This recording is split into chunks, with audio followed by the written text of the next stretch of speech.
Hani Mahmoud's in Khan Younis in the southern Gaza Strip. So, Hani, it's been a deadly night. Tell us what's been happening.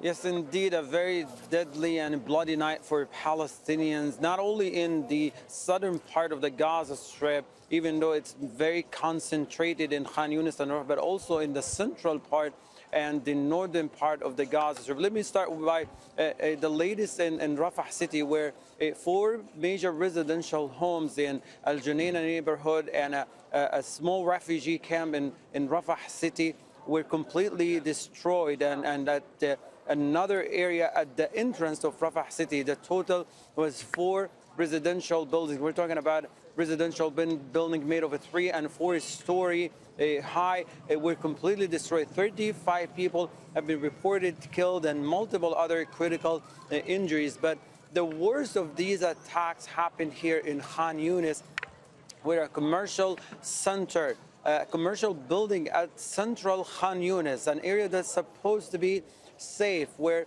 hundreds of people within the past 2 days since the end of the ceasefire have evacuated from the eastern side of Khan Younis, seeking refuge in this commercial building. We're talking about offices, clinics, drug stores, and mini market shops and clothing shops, all turned into an evacuation center. People were told of as of early hours of last night to evacuate this commercial buildings, and they became displaced for the second time. But the entire commercial building is located in a very densely populated area. It's a market area at the central part of Khan Younis, was completely destroyed and burned beyond recognition. Now, the destruction of that commercial building caused severe damage to the surrounding area. So we're talking about more residential homes were severely damaged to the point that they are not livable anymore. People were forced to move away from that area as life was becoming very difficult as a result of the destruction and the damage that is caused to the infrastructure. To the eastern side of Khan Younis, where the Israeli military started to advance in, we're talking about tanks and armored vehicle, expanding operations on the ground. A family that was stranded there, Abu Aliyan family, was still in the eastern side of Abisan, the eastern side of Khan Younis.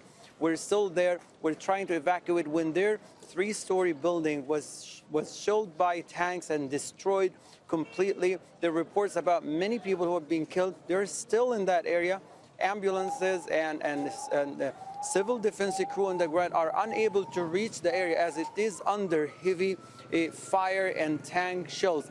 To the central part of the Gaza Strip, namely the city of Deir al-Balah, where Shuhada al-Aqsa Hospital is located, extreme fire belts was created around the hospital, destroying its infrastructure and the surrounding facilities and all the roads leading to the main entrance to the hospital, making it very difficult for ambulances and people to move in and out of the hospital. Just a scenario that reminds people of what happened to hospitals in Gaza and the northern part. But on top of that, a bakery, the only left bakery in Deir al-Balah, feeding hundreds of people there, it was destroyed completely. We're talking about a city now that has no grocery stores, no shops, and no bakeries right now. In Gaza City, where the civil defense crew, the only left civil defense crew on the ground, was targeted, and there was an announcement by the civil defense team in Gaza. They aren't able to provide any rescue service because all of their members have been targeted. Hani, thank you very much indeed. That's Hani Mahmoud, who's been bringing us up to date from Khan Younis in southern Gaza Strip.